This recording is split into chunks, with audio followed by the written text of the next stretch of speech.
This is Comic Geek Speak, episode 1684, DC and DC 2018 recap. Pants goes to Washington.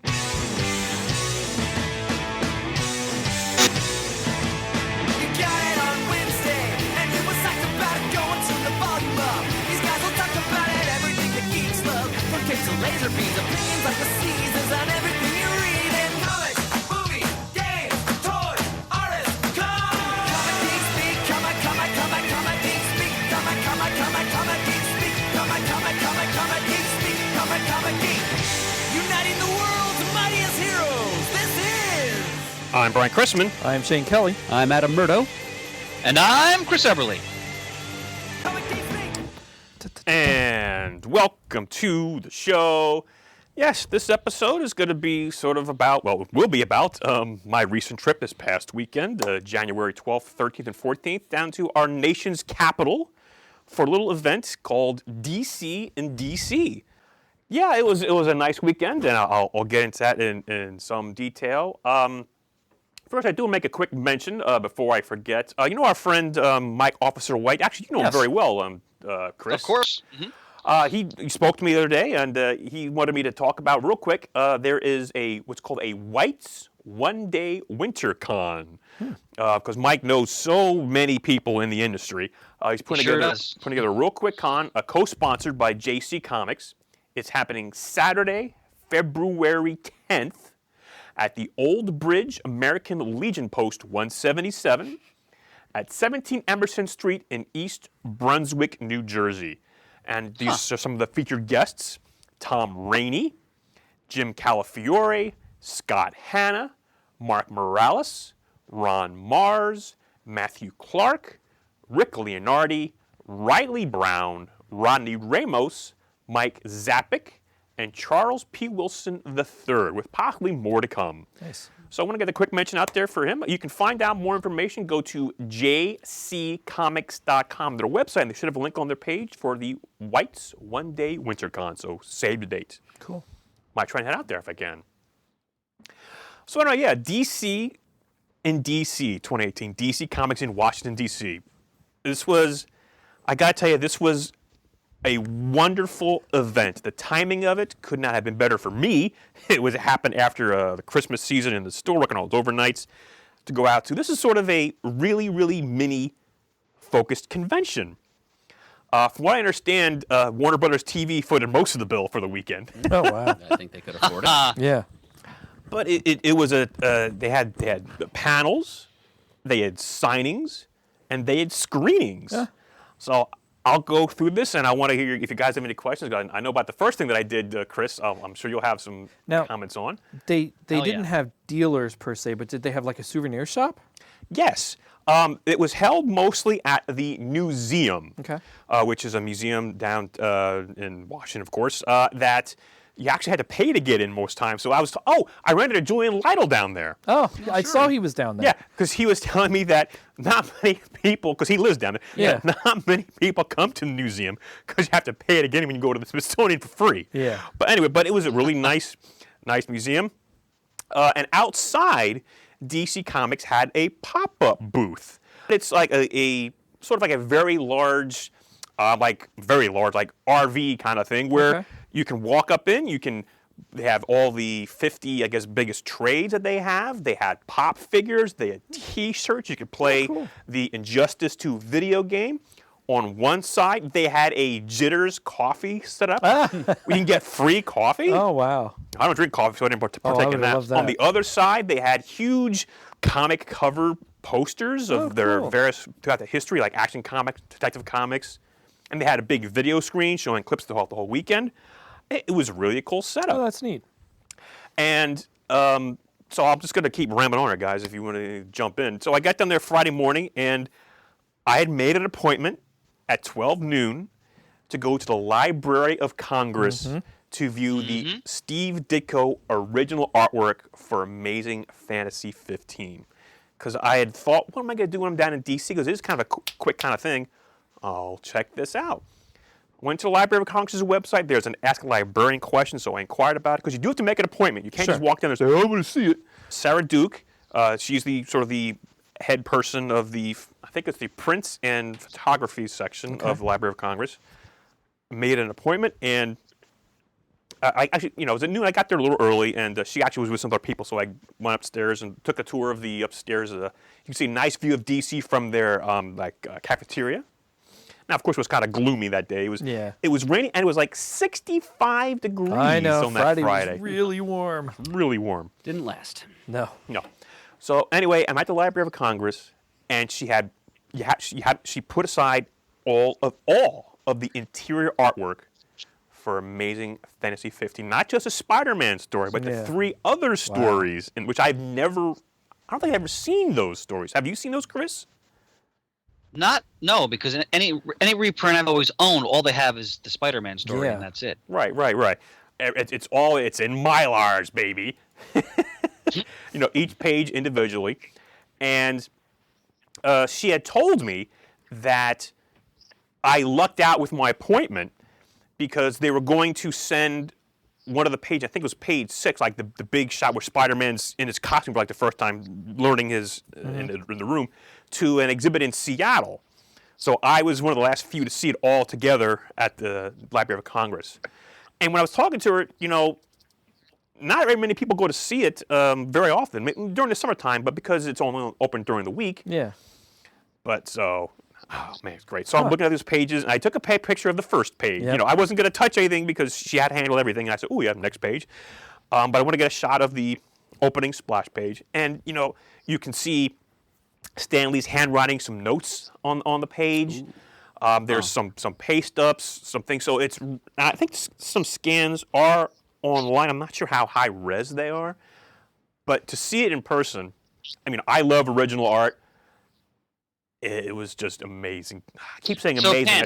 No pun intended. She was turning the pages for you then, essentially. She would bring a page out, put it in front of me.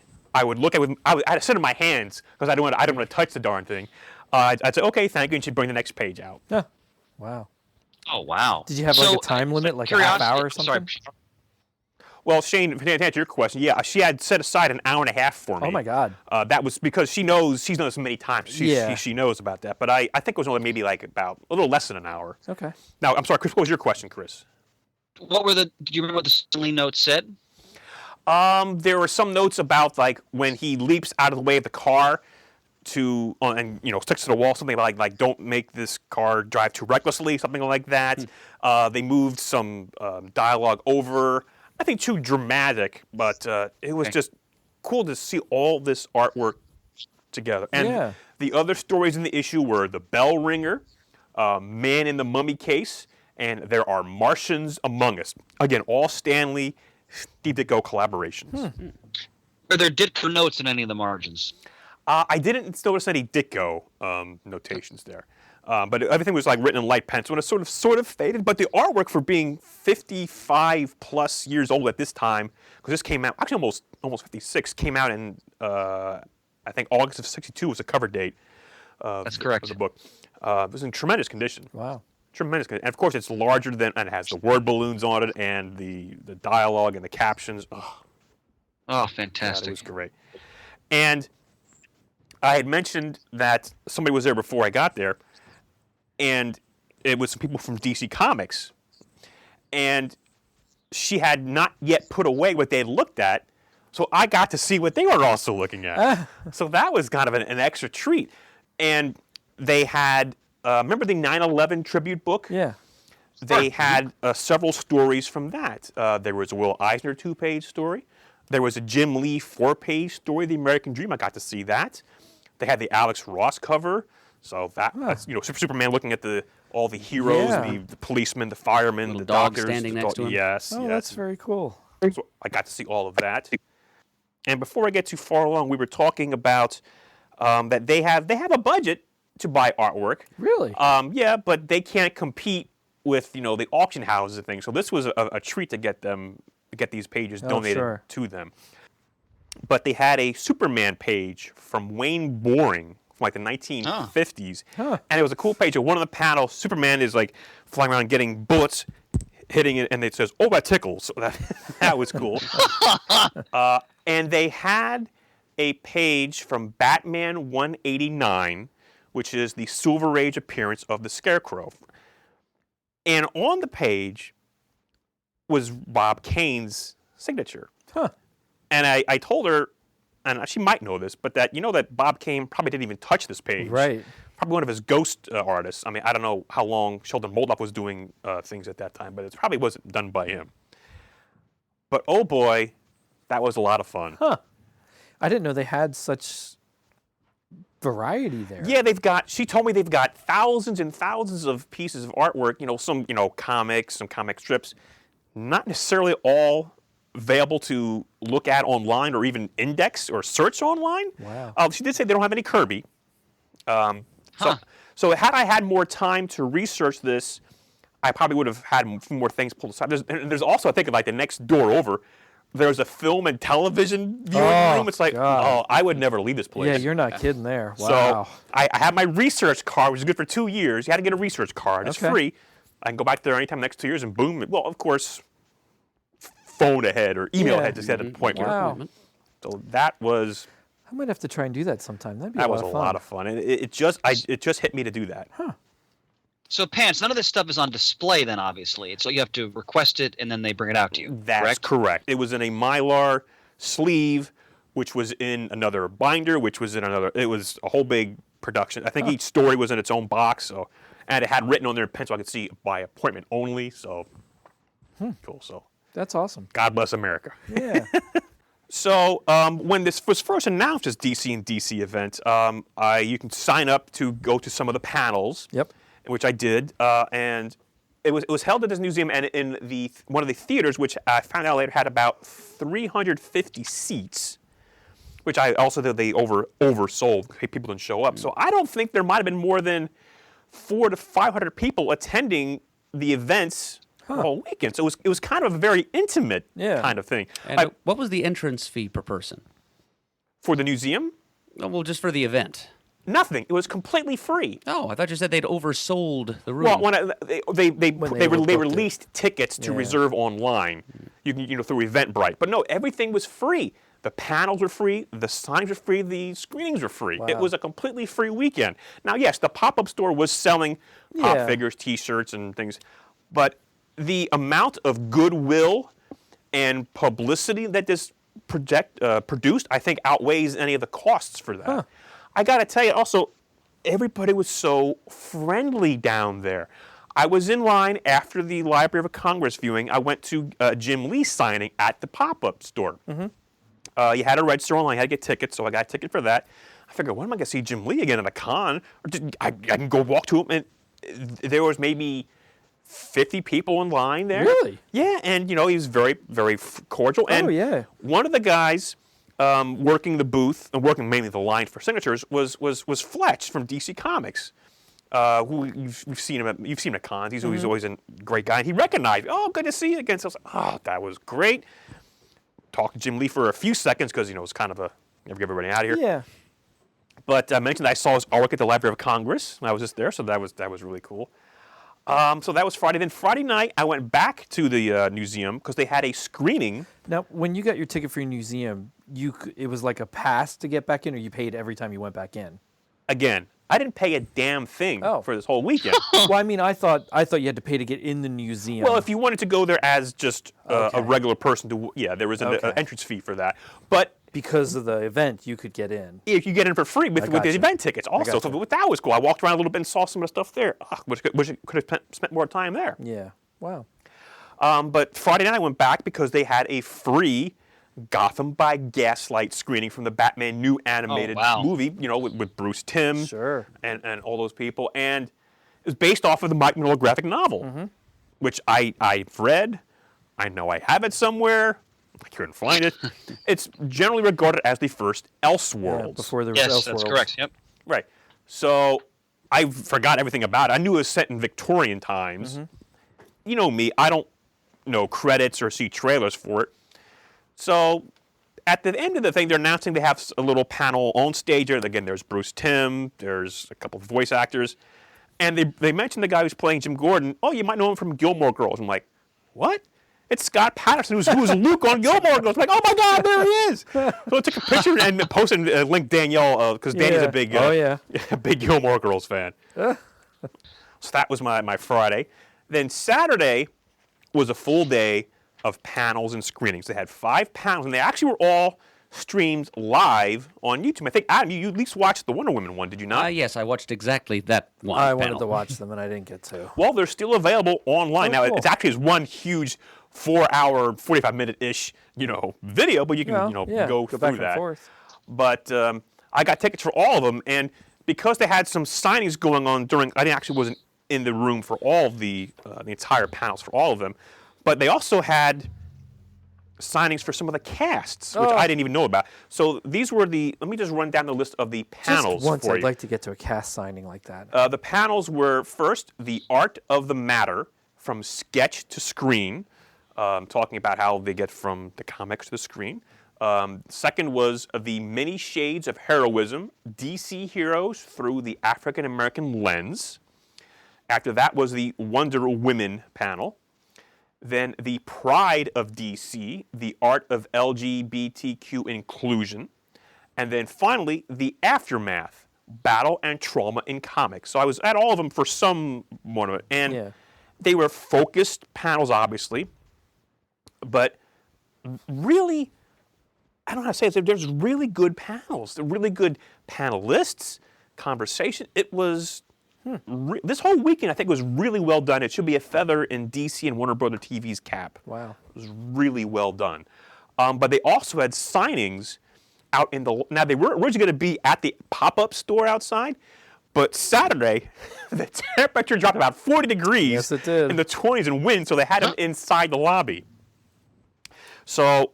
I lucked out, just happened to be on Wednesday that they put these tickets online to reserve, because they're limited, for a Jim Lee, Jeff Johns co-signing, Oh, wow. and a Tom King, Mitch Gerrard's signing. Nice. So I got tickets for both of those. Now, I didn't even notice and didn't get, they had a signing for Gotham Villains, the TV series, Gotham Heroes, and then a Black Lightning cast. So I didn't get any of those. But yeah, wow, some of these panels, like the Wonder Woman panel, I mentioned, now actually I did some recordings at the weekend. I spoke to Tom King, and I spoke to Julie and Shauna Benson, which will be at the end of the episode, so I hope I don't repeat too much of what went on there. But the Wonder Woman panel was packed.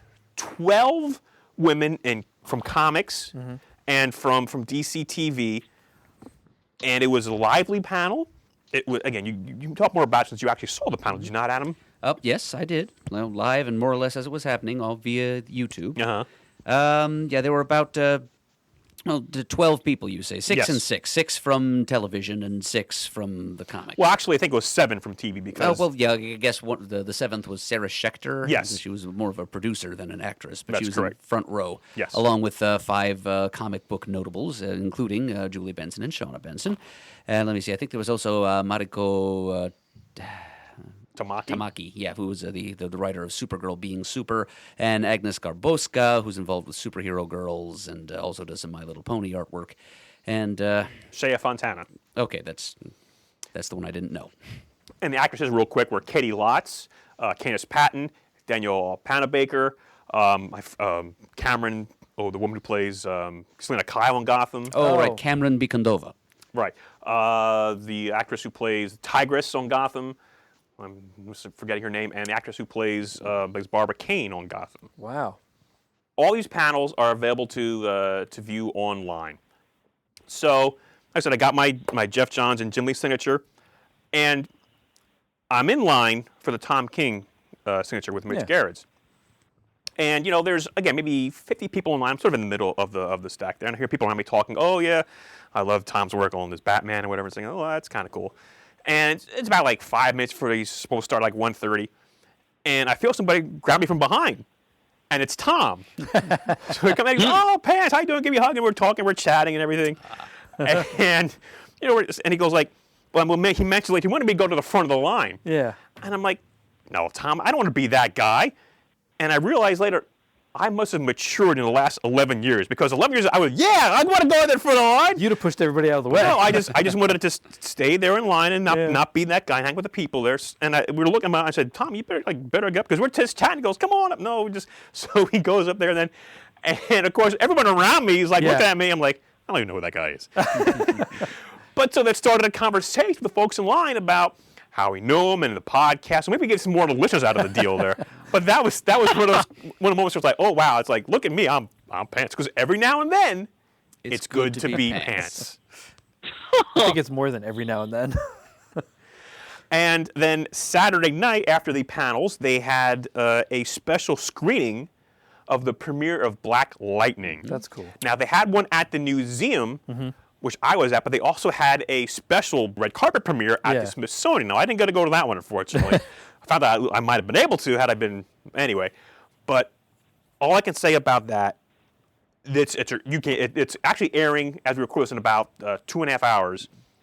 Watch it. Really, it's tonight? It's tonight's It is premiere. Oh, get the hell out! Shit. It was wonderful. It was intense. It was so well acted. The story was great. I mean, I was going to mention my seat. It was really gripping. Your Wow. feel for the characters.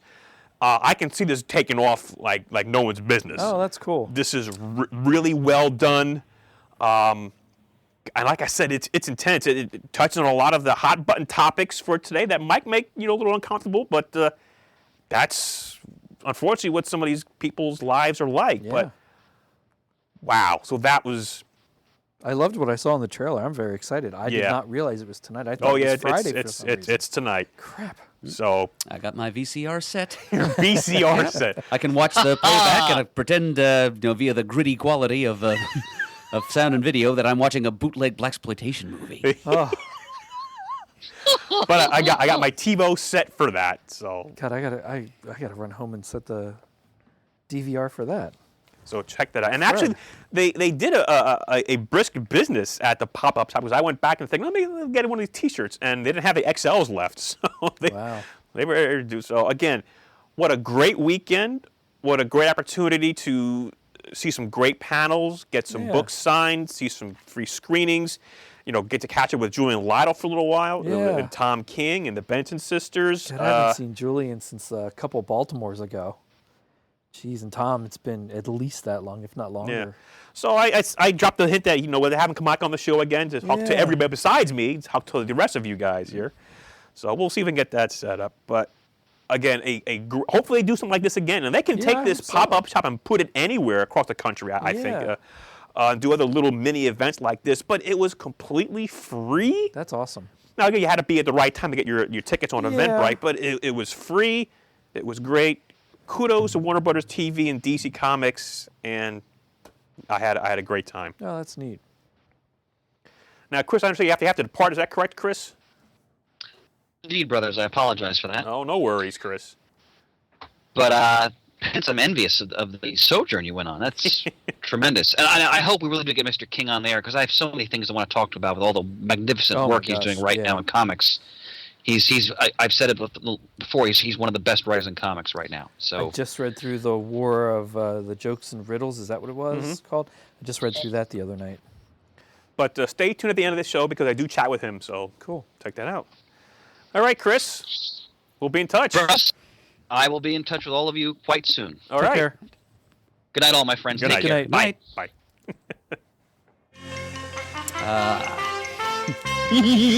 Playing myself. That's right. Yes, time once again to muddle the murd, our trivia contest here at Comic Geek Speak, where you can ask your questions 3 to try to muddle him. And if you do that successfully, you win a prize. What prize could you win, you ask? What prize could you win? Yes, some original artwork. I wasn't gonna ask. And right now, Because we can't win it. I wasn't going to ask what we can win. right now, What others can win. right now, the current prize is a Stuff on Rue pencil cover prelim for Zatanna issue 8. That's awesome. This could be yours if you muddle the murd. Did we ever post a picture or a video of him doing the air harp? I don't know. We'll have to look into We'll that. have to look into that. Again, apologies to those listeners out there. We're having some camera difficulties with our video cameras in the Yeah. studio. we recently upgraded the software we use as well as the Windows, and I can't get it to work, so we're looking into that because I know people want to see these videos, so we'll get them back up as soon as we can. But in the meantime... I don't think I'm ever going to let you catch the air harp on video, though. Theater of the mind, folks. We have to leave something to the listener imagination. Okay. This submission comes to us from Adam Sams. Oh, a fellow member of the Legion of Super Atoms, or the Secret Society of Super Atoms. That's right. Okay. Well, There's a picture from one of the past Super shows of Adam Deemer, Brian's brother, Adam Umack, Adam Withers, and Adam Tebow, the earlobe of Agamotto. oh, my gosh. As well as you? Or no? Yeah, of course, me. Oh, my- Yes, all of us striking villainous poses. Wow, that's awesome. It's like the atoms of various parallel Earths come together to conceive devilry together. Very cool. Well, he says, "Hey, geeks, I thought I would try my hand at muddling the murd, if only so Pants could say penultimate at least one more time." Well, this is not the penultimate muddle the murd, but I said it anyway. Twice. I trusted that it was not. All right, now, Shane, you have to be the judge for this. I overlooked at it. This is kind of, we'll see how it goes, okay? Okay. Yep, you get to be Jamie D for this episode. You're sitting in Okay. his chair. I am sitting in his chair. Question 1, independent pre-1970s. In American Comics group Adventures into the Unknown number 11, published in 1948 to 1949, a supernatural entity forced an artist to paint horrific creatures. These creatures were later magically brought to life to complete the entity's bidding. What is the name of the artist that was forced to paint the creatures? Steve Ditko. I don't know. No. The artist's name is Kees van Reuter. He later kills himself by throwing his hands under the iron wheels of an ox cart so his talents could no longer be used to create the aforementioned creatures. Wow. Yeah, I told you, Shane, they're kind of Wow. very specific, but they're in comics, so Yeah. I'm sort of like, okay. Now, question 2, DC Comics, 1970s to 2000s. The horror anthology series The Witching Hour, issue 46, published in 1974, opens with a tale called The Killer Came Slithering. In this story, a young boy lies in a coma. The child's father is approached by a mysterious woman who claims she can cure his son's condition. What is the name of this woman? And how does she cure the child? So, Oh, that's two. I know, but you got 2 shots of getting one right. her name is the Gypsy, the Acid Queen. Pay before we start. And she's going to tear his little soul apart. Yeah, this is Embarrassing? a little. No, it's a little dodgy. Well, that's why I said, okay. It's within the bounds. I mean, it doesn't violate any of the rules of the competition. But I'm kind of feeling the way Peter did that time. Somebody stumped him with 3 Scrooge McDuck questions. Adam Sams likes his horror comics. Okay, This anyway. is obvious. Anyway, I'm basically just taking a knee here. Okay, What's the answer? The answer is the mysterious woman's name is Zebula. She cured the child by placing 2 of her pet venomous snakes onto the child's bed, waking the child from his coma. Wow. All right, question 3. It's on the tip of my tongue. Question 3, Marvel 2000 to the present. In Marvel's The Century, number 4, published in 2006, Robert Reynolds walks in on Lindy Lee Reynolds in a compromising position with her yoga instructor. What is the name of the yoga instructor? Brad. The yoga instructor's name is Ramon.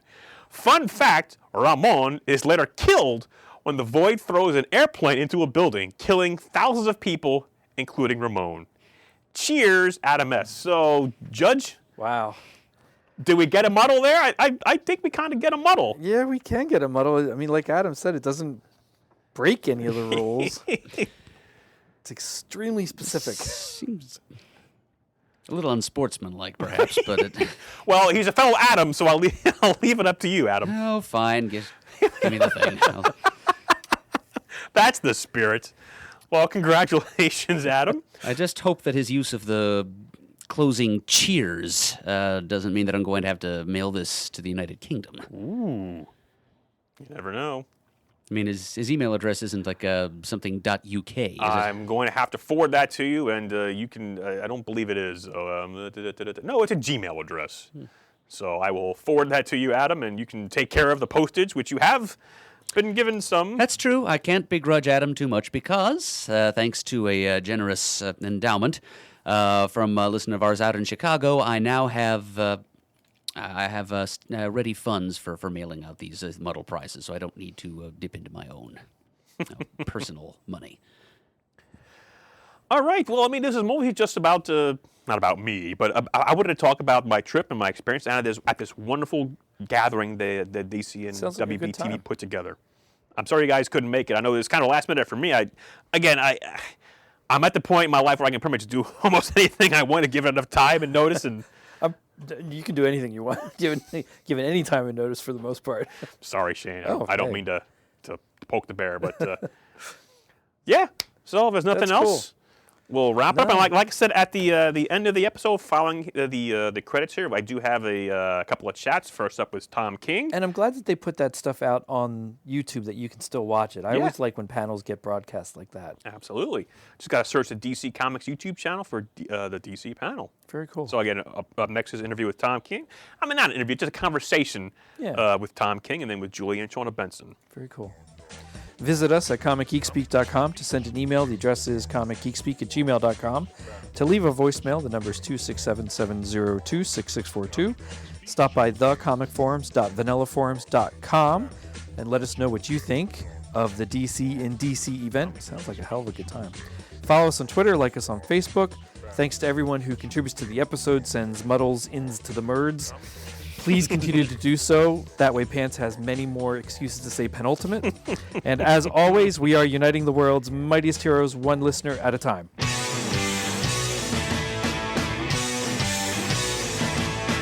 got it on Wednesday, and it was like about it going to the volume up. These guys will talk about it, everything that geeks love. From cakes to laser beams, opinions like the seasons, on everything you read in comics, movies, games, toys, artists, comic geek speak, comic geek speak, comic geek speak, comic geek speak,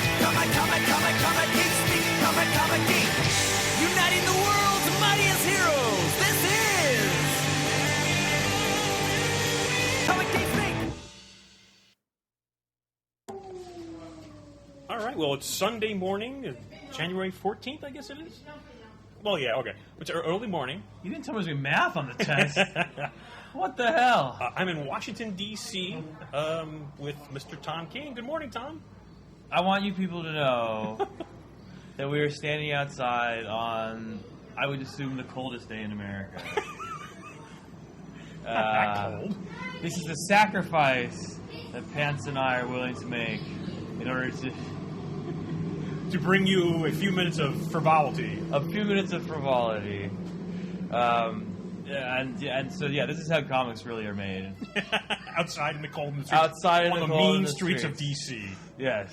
In the shadow of the Capitol. What's up, man? I haven't seen you in a long time. I know. We talking about How that. are you? I'm very good. This is a great event they put on this weekend here, I thought. Yes, I think it was good. Well, there are children that are coming up to us now.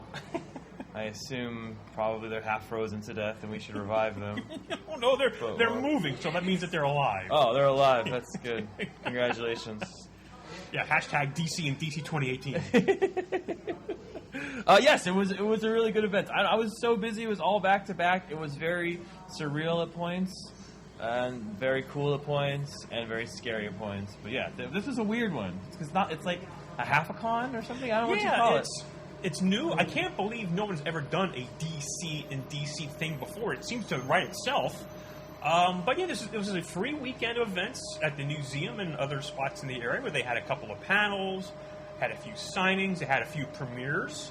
They had the Gotham by Gaslight animated premiere on Friday night and the Black Lightning premiere last night.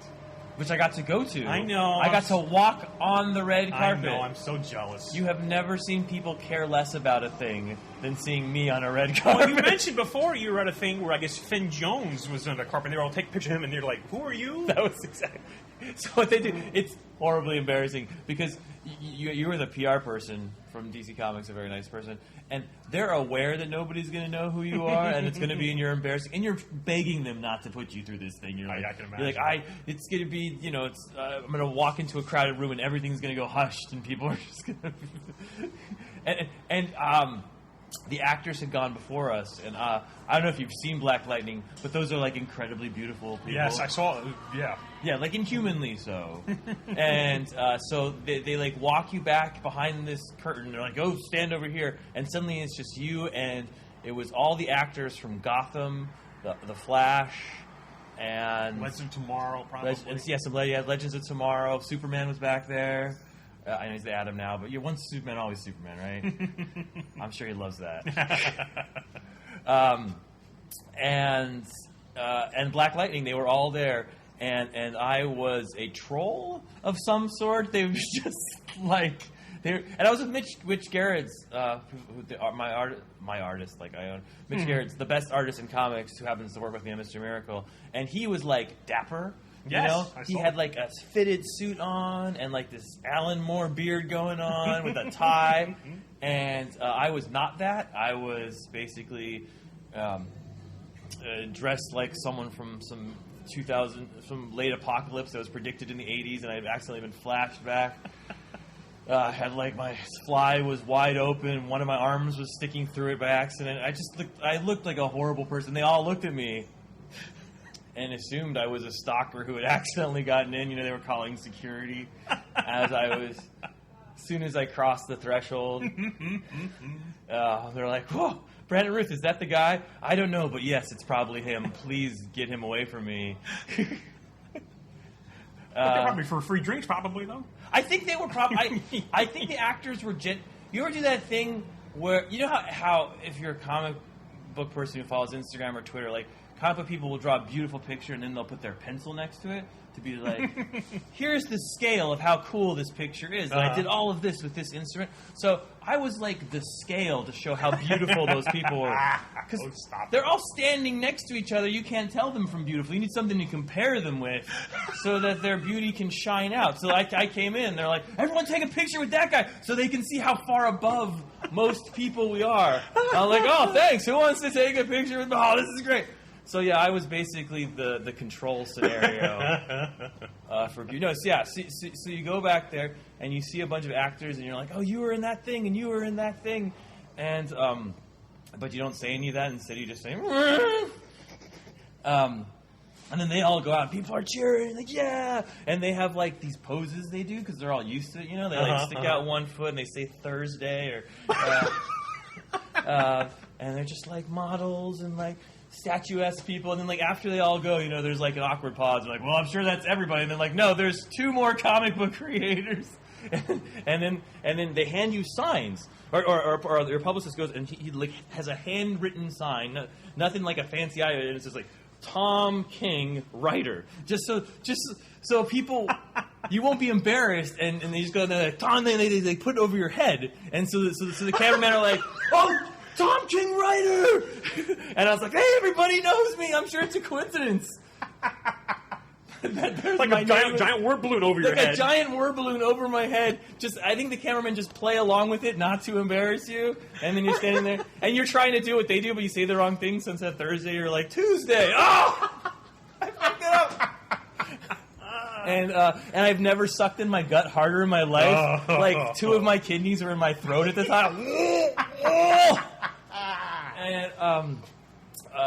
And then after about 1 second, they realize you're Tom King writer, and they also turn your back on them because the other people are walking away. So they would rather see the back of Superman's head in the distance than the front of Tom King's face in the near. So then you're basically behind the red carpet staring at a bunch of photographers' asses, and you're like, "God damn, I'm living the life!" But someday they'll rue the day they passed you by. Yeah, I'm sure. They'll be like, someday they'll be like, "I could have gotten that autograph."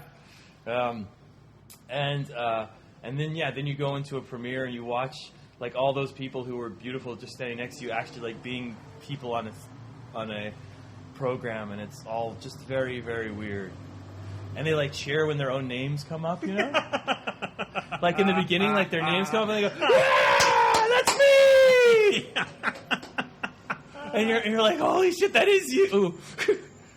And then they do like a talk afterwards, and like Orlando Jones, and they're like, the guy who plays Black Lightning has more charisma. Cress Williams. Yeah, Cress Williams has more charisma in his like pinky toe. Oh my God, he's.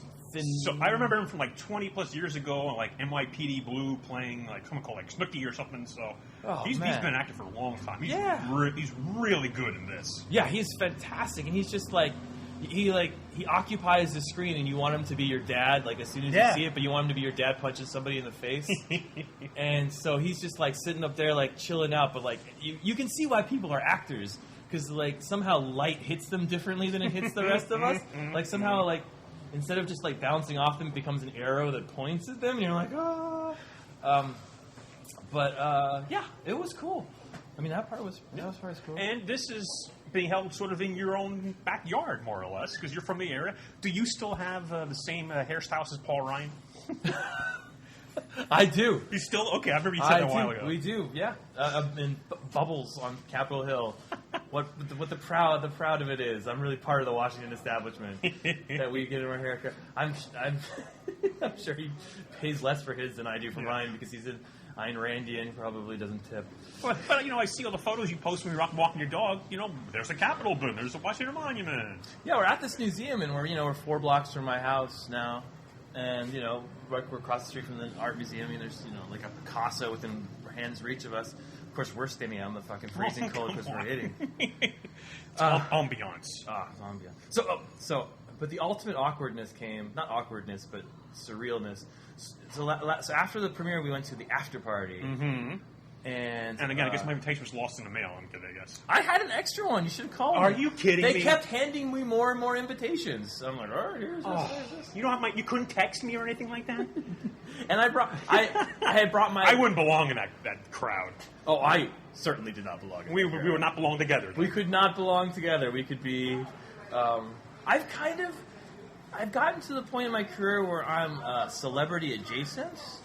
Which is like, I'm not a real celebrity, but sometimes I'm in a green room with celebrities. Oh, okay. Yeah. So I've like, and you see them in my did I ever tell you the cake story? The cake story? I don't believe you have. Enlighten us. This was my most Hollywood. I was at New York Comic Con. I'm not going to say who it was, but I was at a thing, and there was a new show that was premiering, and they had all the actors and actresses from the show, and we were in the fancy green room. Because again, celebrity adjacent. They let me in the green room, but I'm not allowed to talk to people. Don't make eye contact. Don't make eye contact. Before the premiere, there was like, they let you in to the premiere thing, you walk the red carpet, and then they let you out on the side of the red carpet, and there's like a VIP room for like, you got to go to the premiere. And you're like, oh, gee, I'm going to the VIP room. I have made it. I write Batman. I'm the coolest thing ever. And then you realize halfway to the VIP room, there's a VVIP room. So you're walking with like Jim Lee, who's like a somewhat real celebrity, and Jim's like, oh, see you later. I got this. And you're just like, Jim, where are you going? Don't leave me here. Why have you forsaken me? It's like that Seinfeld episode where they're on the plane and Elaine gets stuck in coach, and Jerry's like, what is that lady doing up here? And just closes the curtain. That's what Jim did to me. He's like, yeah, see you. And I'm stuck in just a VIP. I was like, oh. This is lame. How did you survive that? There were podcasters in there. That's all I'm saying. Hey, I'm standing right here.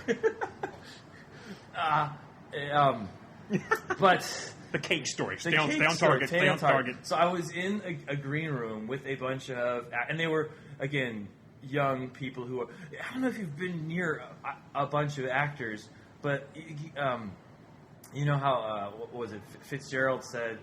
Or the rich are very different than us, and Hemingway said, yes, they have more money, that famous quote. Well, celebrities are very different from us, and yes, because they have better clothes. Their clothes don't fit them the way our clothes do. Like, my clothes are like, you know, you go to Target and your like wife's in the car. You have 5 minutes to buy something, fatty, and you grab a shirt and then you wear that shirt too much, and then when it breaks apart, you buy. And that shirt is built for some 5 million different people of 5 million different body sizes to wear, and just to basically cover it up so that other wives don't call them fatty too often, or husbands, and.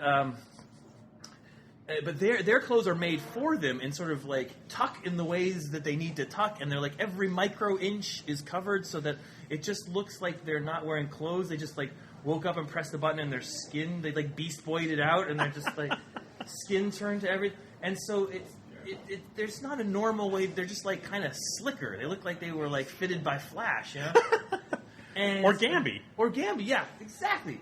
So. That's how you can always notice, and that's why they sort of shine in this weird way. Anyway, so I'm sitting, and I'm like, wow, that is amazing, because these actors they have a superhuman power, and their superhuman power is just to be much, much better looking than me.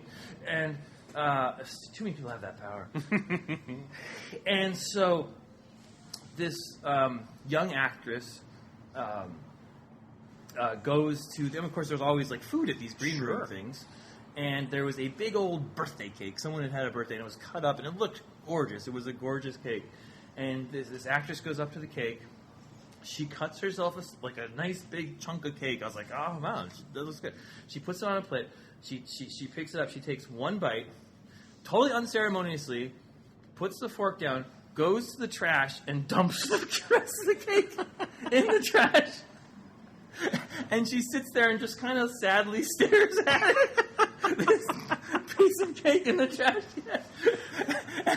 And I'm like, I feel like I've just witnessed the greatest metaphor for Hollywood. And so that's what actors like. They're beautiful, but they can't have a second bite of cake. So at least we have that over them. That's why they say, let them eat cake. Let them eat cake, yes. Let them throw their cake in the trash and look mournfully upon the grave. Well, since I haven't seen you in a while, I wanted to thank you for the CGS cameo you put in Batman 32. I killed all of you. Yes. And now the thing that I liked about it the most is, I'm sure it was just Mikkel just drawing a whole bunch of faces, and you probably just put names them randomly. I lucked out. I am this very handsome guy with glasses, Brian Pant with a Z. But like James D was black, for James D. Brand Deemer was a woman for Brian. So it's like I lucked out. That's because I knew I'd be talking to you. I'm smarter than I look. See, but I never looked better my entire life. Pants, the good one. Yeah, that. There are so many people in that thing. Oh yeah, as Dean Stahl, I think. All the iFanboys, I think, are in there. Sean Pryor, I think Sean Pryor's in there. A lot of the. I tend to put podcasting, the guys from the original podcasting. Because you're OG. Because I'm OG, yeah. That's how I got back into. I mean, that's But that's how I got back into comics. So yeah, I use those names. I just did a recent one where I used a bunch of names. My wife always gets mad at me because if I have guest stars in a Batman book, like in that example we just mentioned, where I need a sort of a random name, they get killed. Yes. Like, if you're in a Batman book and you have a name, it's probably because you're about to die or you just died. Yes, I was killed by Grundy actually on a Monday, turns out. See? Smart. Yeah. There is no off position on the Genius Switch. Damn right. I have that tattooed on my ass. I don't know why I got it there. Nobody can see it. Maybe there was an off button that day. Stay on target. Stay on target. But I mean, that was very cool when I saw that. I killed my wife's dog in Vision. She never forgave me for that. I killed my brother-in-law. Was the doctor in games in Jokes and Riddles, and he's mad at me for that. I killed my son by accident, which I felt really bad about. Ooh. My son's name is Charlie, named after Charlie Brown, and Kite Man his name is Charles Brown. Mm-hmm. Hell yeah! Yeah, hell yeah! Right, and so his son, in Jokes and Riddles, his son dies. And it's sort of a big plot point, Kite Man's son. Mm-hmm. And I had to sort of give him a name where sort of you would immediately relate to him because he didn't have that much space. So like, I'll name him Charlie Jr. That's sort of an easy thing to do. And I just didn't even think about it. And my wife's like, you killed Charlie in a comic book? I was like, ah. And it was the second time I had done that because when I made Gotham and Gotham Girl in the beginning, Gotham Girl is named after my daughter Claire, and Gotham is named Hank, which is my son's middle name is Henry. And so I killed poor Gotham off. So I was like, why do you keep killing me, your comic? Anyways, yeah. That's a tough life. That was a pleasure to put you guys in. That was very kind of you. Of course. I wanted to make sure I didn't miss anybody. I did it all off the top of my head. And so then you guys have a Wikipedia entry. We do? Yeah. Okay. 100%. So that's where I got just to double check myself. I thought it was, you guys are Wikipedia. You want to be surprised that you could have just texted me or emailed me or whatever, but I get that. It wouldn't be a surprise. Oh, that's true. I know we're getting kind of late here because, it's getting cold and I got to run. But yes. I also wanted to mention that, oh my God, Batman Annual #2. Right? How in the world, you're different writing, it's a romance story. It's a love story. It's a romance story. That was just and I had to put it down a couple times because I just got so overwhelmed with that. Kudos to you. I'm sure you've heard a lot of praise about that. From me to you, that was a wonderful book. Lee Weeks' art in there too. Lee Weeks is when you work with Lee, he just makes. And Michael Lark was also in it. In the back.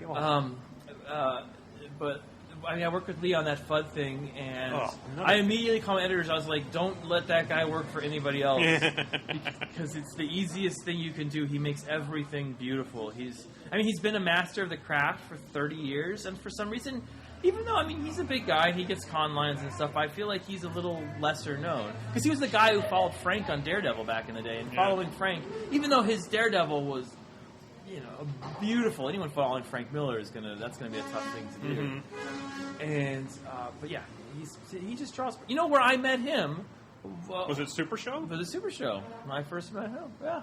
Did he do a magic trick for you, like pull a quarter out of your ear? Yes, he did. Yeah, he did a magic trick for me. He taught me this riddle you can tell people where you know the answer before they do. Their birthday, what day of the week they were born, right? Yeah, something like that. Yeah. He's like a magician, and he's super cool. He's lost a ton of weight. He's like I haven't seen him a while. Cool. Is much spelter because he lives in Pennsylvania, and why don't you have him up to the show, Pennsylvania? He's been on our show before, and when I see him at cons, he knows me. He goes, "Hey, Pants," I'm like, "No, come on, how awesome is that? Lee Weeks knows who I am." He's the humblest dude in the world. Yes. He thinks everyone doesn't love him, even though everyone does love him. And that issue is written nicely, but it's drawn better. That's a freaking beautiful issue. And that was the one. I get art back all the time. I write too many comics, and the Michael Lark pages when I got them back was like the first time I got hit emotionally by my own comic. Oh wow! Where I was like, because there's a death scene at the end. I don't want to spoil anything, but just seeing the death scene, I don't know. It just hit me really kind of hard. I wasn't far from here. I was walking my dog. I literally had to sit down on a bench, which is so bizarre because you don't expect. I just make this crap up, right? I wouldn't expect to be on pencil and paper, but I don't know. There it was. Well, I want to thank you again for your time. Thank you for your generosity. You've been up to our studio many times. Not enough. I've been in years. Well, we'll have you on the show, so we don't have to come up to the show. We can Skype you in, but the other guys want to talk to you as well, besides just me in person here. My generosity... I was telling my kids were all pissed at me this morning because I left, and literally my son was like, so it's my fault. He was punching the couch. He's like, "I'm pretending this is your interviewer." Oh no! And I was explaining to them. I was like, "Dude, when I was nothing and nobody would interview me, those guys had me on their show, and people at cons, lots and lots of people at cons said, I heard you on Comic Geek Speak, and they'd come to my booth and they would buy my book." And because of that stuff, I kept going, and I wouldn't have a career without you guys. Seriously, there's no doubt about it. Yesterday in line, you were standing in this long line for me, and I have no power. Remember, I'm celebrity adjacent. The only power I have in life is I can probably get someone to a front of a line. And I was like, I'm gonna throw it down for Pants and show him I'm a powerful man. And I'm like, Pants, come on through the line so I can show some video. You're like, no, I honor the comic book line. That's right. They're my people. I don't want to be that guy. It's my only chance to have any power, and you threw it away. Well, you're very kind. Well, next time, get me invited to one of these celebrity, interview parties or whatever, premieres. 100% we can go and watch the poor girl throw away her cake. Okay. Well, Tom, thank you very much for everything. Continued success. Yeah. And we'll be in touch. Yeah, I can't wait. All right, thank you. Thank you. All right. Don't we all? All right. Well, it's Sunday.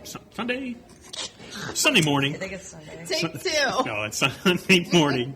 I'm at one of the hotels here in D.C. with some of the people who were down here in D.C. this weekend, Julie Benson and Shauna Benson. Good morning. We are the other person, though. I am Julie Benson, but technically, according to the program, I am Shauna Benson. Really? Yeah. Yeah, they switched our names. Switched our names. We only found out when we were doing like the press tables, and we saw that they had pictures in our bios, and then Shauna was signing it for some guy, and she goes, "Oh wait, this one's you," and it was my picture with her name on it. I was like, "That's a first." And we sent the same bio, so I don't know if they actually changed anything in the bio. No, they said they changed one word or something, and we had sent the same bios because our picture is together, and so we said, just throw that in, and you don't need to, they cut our picture in half and gave us the same bio. It was like, guys, you overdid this. You really worked too hard for this. Well, anyway, we're in D.C. for Hi. This is the hashtag DC and DC 2018 event. Yes. How did you two get involved with this? Completely randomly, in that DC emailed us and said, we're doing this amazing event for the first time, and we'd really like you two to be a part of it.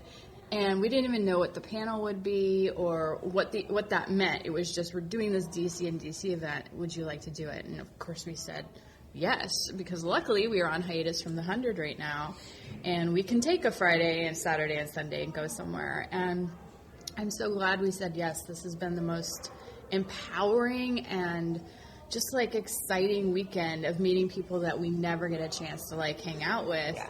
And it's just been so fun, and the audience seems to really like it. Like, they had great questions, and our panel felt very emotional. And the press roundtables were really fun this time too. yeah, they had lots of questions. It just felt like maybe we don't get out to the East Coast enough. Like, that was the feeling of like they were just excited to see anybody because no one comes this way, and that made me sad. So I'm glad we came, and I feel like we got the most out of it, getting to go to the Black Lightning premiere, and it was awesome.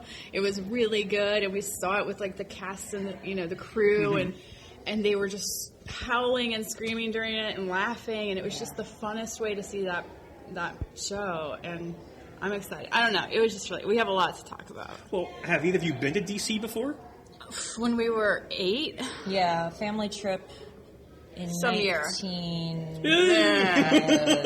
19 something. Okay.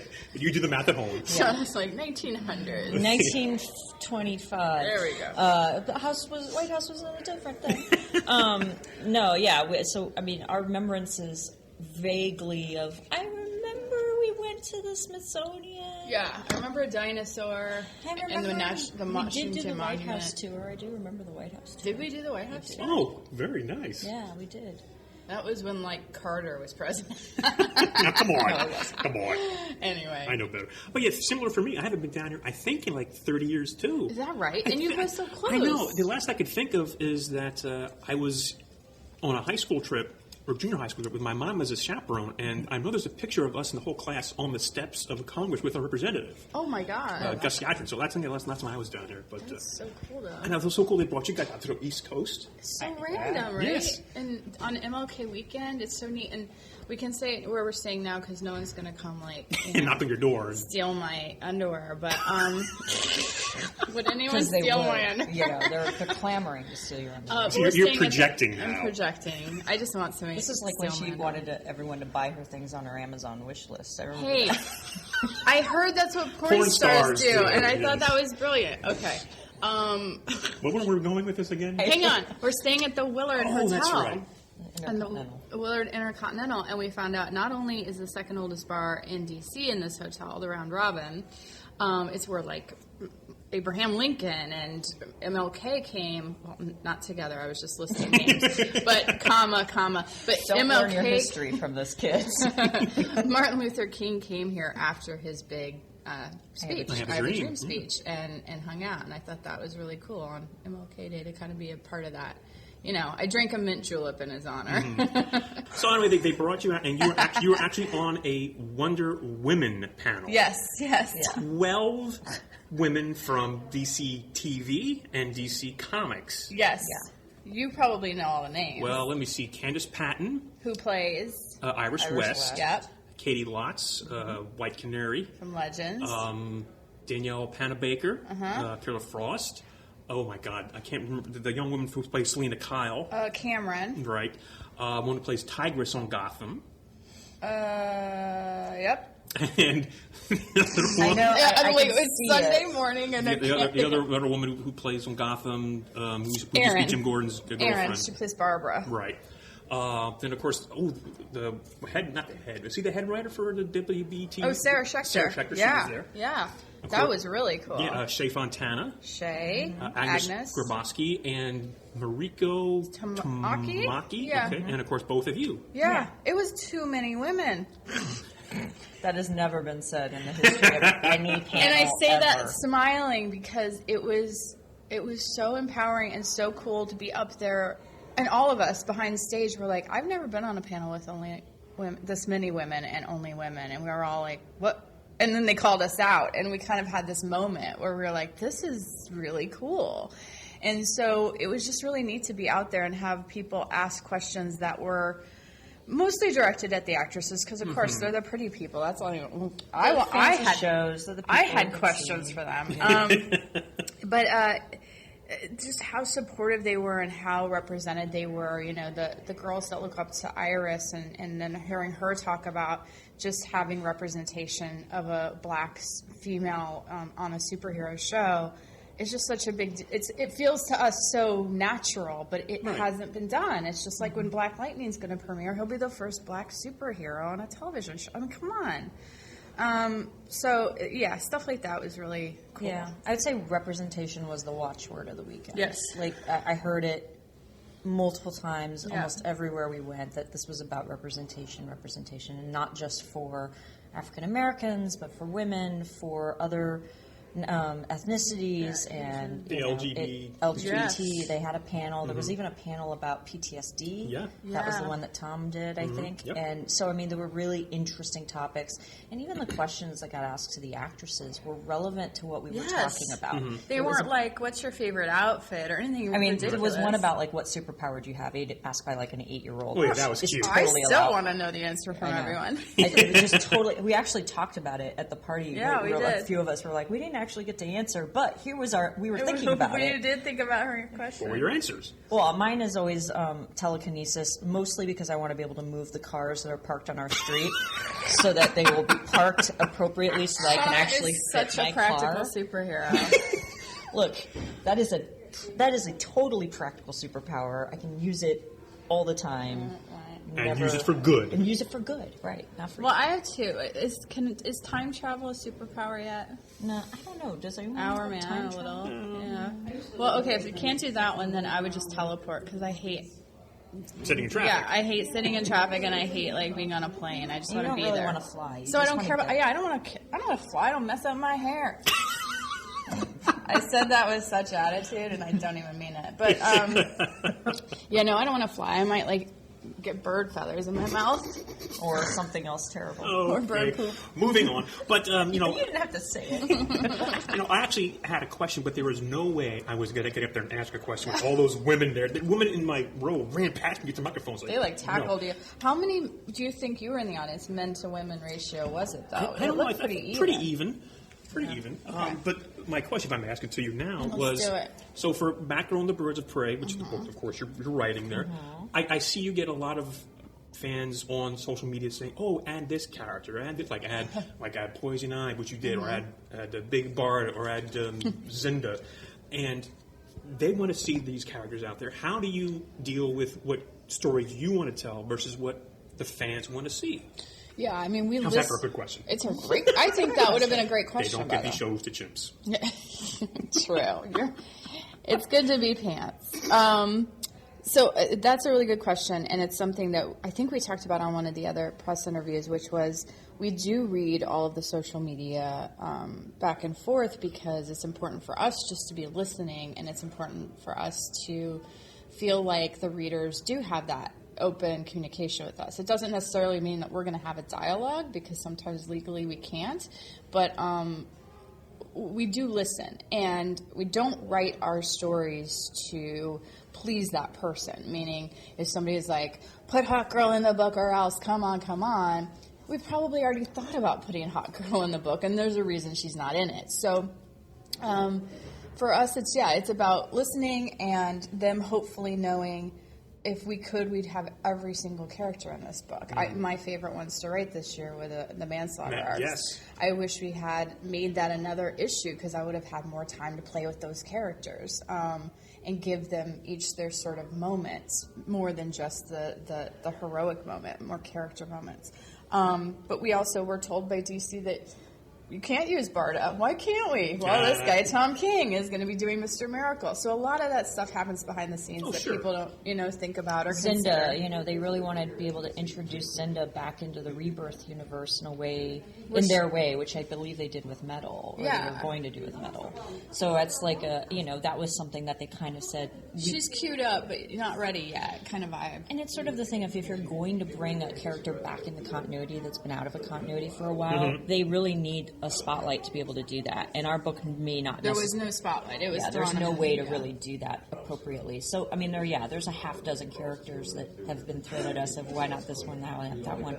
The only ones that have made perfect sense and have fit naturally into what we were doing were Catwoman and Poison Ivy. Yeah. They're the ones that were the easiest to sort of grab and use. I mean, we couldn't even use Harley for a really long time because she has her own books. Sure. And so, you have to kind of be careful about that continuity and where people are and what they're doing. If somebody is, missing, like Red Robin was missing, right, for however many issues from Detective. Right. We had to figure out if he was back in time for manslaughter. Is he included in our guys getting sick picture of things? Right. Because we weren't sure if he was back or not. So I mean, that's the kind of stuff you have to juggle. It's the making of the sausage. Yeah, and again, it's about having the open line of communication so we can hear what people are liking and disliking, but it can't affect the story that we want to tell. Like it all comes down to what story do we have in mind, and moving forward in those directions, because otherwise you'd be driving yourself nuts. Mm-hmm. I mean, I think that's why Damon Lindelof quit Twitter. Yeah, I mean, you can only be told that I hate your work or I love your work so many times before I think it starts to affect you, maybe in weird ways. Yeah, I have a feeling Damon got more of the I like your work. Well, I also got to say that you've been very fortunate. I know you believe this too, for your cover artists for your books. I mean, having Unique Paquette for so long, and now pronounce the woman's name again for the variant covers. Kamome Shirahama? Yeah, I mean, I get both of the covers because they're so amazing. Yeah. There hasn't been a bad one. I mean, I can't even, there's some that maybe were... No, I really can't. I'm trying to think. I'm like, is there one? No. Yeah, so... Yeah, and then we just got Adam Hughes to do one. Well, yeah, but the issue 18, which just came out, was the last Yannick Paquette main cover. Yeah. Now you've got Terry Dodson doing the main covers. Yeah. And now for issue 20, it was just released, the picture, Adam Hughes doing a variant cover. It's so nuts. We found out about the Adam one in kind of a weird way, which was Ben Abernathy does our variant covers, and he finds the artist, and we kind of give him an idea of what the issue is going to be, and he communicates to them, and then we just get a picture back, and it's this most beautiful piece of art. And we saw him at the Lynn Wein Memorial. We were walking in a group, and he was sort of standing outside being one of the greeters, and we said something to him about recent variants, if something had come in, and he said, Kamome, she got busy on something else, so I've had to fill issue 20. Hope you don't mind, I put Adam Hughes on it. But at the moment he told us, I was literally being handed a program to go into the Lynn Wein Memorial, so it was in a different mindset. And I was like, oh, that's great. Thank you so much, Ben. And it's sort of in this very low-key tone. And he was like, yeah, I thought you'd be more excited about that. And we were like, dude, we're at a memorial. But, yes. I want you to be excited. That's actually true. I regret not kind of being more like, what? Adam Hughes? So yeah, it was really cool to find out. And then when we saw the picture, it was only a day or so before everyone else saw it. And it's so hard for us because we want to just, the minute we see them, we want to just post it, because look at this. But I get confused on which issue is what, and sometimes I post the wrong one. So. Well, the timing was nice because we just recorded our previews episode, And, of course, those images aren't in the previous catalog. Oh, they are? No, they're not, because it's just the regular cover that's solicited. Oh, they don't the put variants the are not variant. usually in the catalog. So when you They're order usually them, not done there. so when I saw that come point, mentioned it on the air, and I even had a listener email us and thank us for that, because he places his bundles orders. When he heard that, found the image, went on DCBS, and placed an order for the variant cover as well. Oh, you're kidding. No, so that's the power of just the power of timing. CGS, Well, I don't know about man. that, but it's just, that was really cool. Yeah. No, I mean, It's such a good community, the little CGS community. You guys took us in, and I just feel like we're part of that family, and I love everybody. They're so cool. They're all smart. Everybody's so smart. They know what they're doing. Now, if I can segue a little bit into your other gig of being staff writers on The 100. Yes. I saw they just recently announced the premiere. I guess it's April 24th? Yes, we finally have a premiere Yes, date. because that was a big thing for a while, not even having a premiere date. It's so frustrating and like anxiety-inducing because you're always like, what? But Jason is in Vancouver shooting the last two. because they're cross-bordered. Well, I think it's now. He's on 13. We had 13 episodes this season.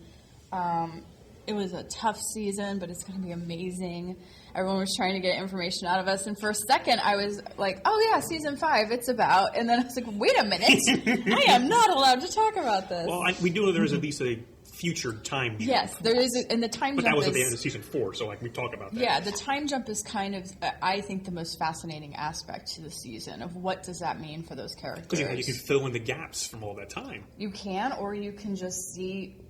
Yeah, is it as important to see what happened in that time jump, or what happened to those people, right, and try to figure out what happened in that time? I don't know. Like that was a lot of discussion we had in the room too. So, luckily, I think everybody's going to be happy. I hope. So I say that and I go, oh god, no one's going to be bad. Can you talk about which episode you wrote? Which episode did we write? We wrote episode 10 this year. Okay, because you said usually towards the back. We're always usually towards the back end. Episode 10, let's see what happens. No, it's a big episode, and it'll be funny because I want to talk to you after you see it. Okay. Because there's a lot of resonance to the episode we did last year, The Other Side. Okay. And when we realized it was really funny. Mm-hmm. Which I thought was really cool because you brought back, I can't remember the actor's name, the guy who was Go a ahead. Bad Star. Yes. Oh, yeah. Sinclair, Alejandro. Giuliani. Giuliani. AJ. He is amazing, and I geeked out so hard on that poor guy. And then all he did was, do all the cool voices he does for, animation stuff, which I didn't know he did. Yeah. And he's so funny and sweet and generous, and was so happy to be back because I feel like even though I loved that episode where we did the sort of haunted house at Arcadia, and it doesn't accidentally, but he gets killed, I would have loved more time with Sinclair just to sort of have that moment with Raven, and so that was wish fulfillment Shauna and I had, when you have your own fanfic and then you go, can we do it in our... Oh my god, we figured out a way to do it in our episode. And you get paid for it. Yeah, instead of just sitting in our bedrooms and going, what if? Yeah, somebody actually gives us money now. You're living the dream. Yeah, we're living the dream. We really are. Well, I'm being serious. I know how big fans you are of sci-fi, comic books, and now That is you're true. doing both. We have been very grateful this weekend to see the excitement that other people have for it and go, oh yeah, we're just as excited as you are. I forgot, we're super fans too. It was really funny because I was not expecting a lot of questions about the show. Yeah. But in the press roundtable, there was definitely a lot of interest in so it's coming. What's going to happen? And we're like, oh, yeah, we can't really talk about it except to say it's crazy, just like always. You'll love it. It's going to be nuts. Actually, our boss, Jason Rothenberg, the showrunner, has been tweeting out photos from set and stuff. He's back online a little bit. Yeah, he had been off of Twitter for almost 2 years. And so he's back, and it's basically the only promo that we can do right now is him and maybe tweeting out a few the trailer things. won't come out until closer to the air date or something? Yeah, there was originally talk of trying to get it out this month, and then it looks like they're pushing it. So I don't even know if the FX were done on it yet. On the trailer, but I haven't even seen the trailer. No, we haven't. We have not seen the trailer. So we heard it's great. I'm sure it is. I'm sure it's Well, great. you know what? The longer they wait, you can get more of our scenes from later episodes too. Because you make it too early, you're like, oh, there's 2 episodes worth of trailer. Cool. Yeah, Why I, don't you wait a I little remember that we got one clip. We got one in shot, yeah. on season 3 when we were doing the season one 3 was it? trailer. That was the one of was Clark and Bellamy on the beach. It was the hug, wasn't it? Yeah, it was the hug. And we they had wanted shot to- it the day before. Yes. And it got thrown in the trailer the next day, and the trailer Yes. went out. And we were like, how did you guys get that shot? Yeah, It hadn't even been it color was corrected like, or while we anything. were shooting that episode. Yeah. But that was also when our premiere dates were probably a little earlier in the year. A little earlier. So, I mean, they've said it. I mean, Peto had said it at the TCAs that he feels that the show is a natural fit as a mid-season or summer type show. That's when it premiered. That's when it's been really successful, and Then it lines up well for Netflix. it's really, and it's honestly, it's been good for the writing staff, because to be able to have the time you need, especially in post-production and getting those episodes, it is such an arduous process, and Jason takes a lot of time and effort in post-production, which it shows. I mean, the episodes always look brilliant when he's done with them. Hopefully there's a season 6, and hopefully we're on it. Yeah, you never know. But so your episode should probably air sometime, I'm guessing, mid to late June. Is that Yeah. the math? Doing the math. was- Yeah, oh, doing I'm the sorry, math. there is some math involved. Well, yeah. that's what you're for. No, that's right. Yeah, that would sound about right. Yeah. So we'll talk again in the summer. Maybe. Yes, and I guess issue 19 should be coming out on Valentine's Day. As I Yes. recall that. And for some reason, we did not do We didn't do a Galentine's. We didn't do Galentine's. We this kind year. of did it. Tried to do it last year with the whole. They end up sort of together on Valentine's Day on the last page. The and house hunting. And Dinah ditches Ollie for their date, which I thought was so subversive and kind of cool. It's just like, I'm good. I'll be with my girls. But yeah, this year it is not Valentine's Day based. Well, that's the day I'm actually flying out to LA for Gallifrey That's 1, right. so I can't go to the comic shop a day to get it. So We'll save give me you a a comp copy. copy. We'll give you a copy. We will have a copy for you. Yeah, it's the Excellent. start of a big arc. Yes. So, yeah. Because I guess you can talk about it. So in issue 20, the main cover, we see Helena's mother. Yes. Yes. Fenice is back. Blackbird will be making appearances again. Oh, God, why are you telling me things? I'm going to read the book. Why are you telling me these things? Calculator. Well, yeah, he's will on be cover back. 19, so that's yeah, true. he's on 19. Yeah. And a new villain. A new villain that we created. Which And I'm really excited That about. one is on the cover of. No one's seen it yet, though. 21. Yeah, we're excited about that arc. It's a fun one. And we're writing 22 now, so. Yeah. Excellent. Well, thank you for your time. I know you're also awfully busy with everything going on. Yes. Great to see you both again. So again, check them out. Back on the Birds of Prey.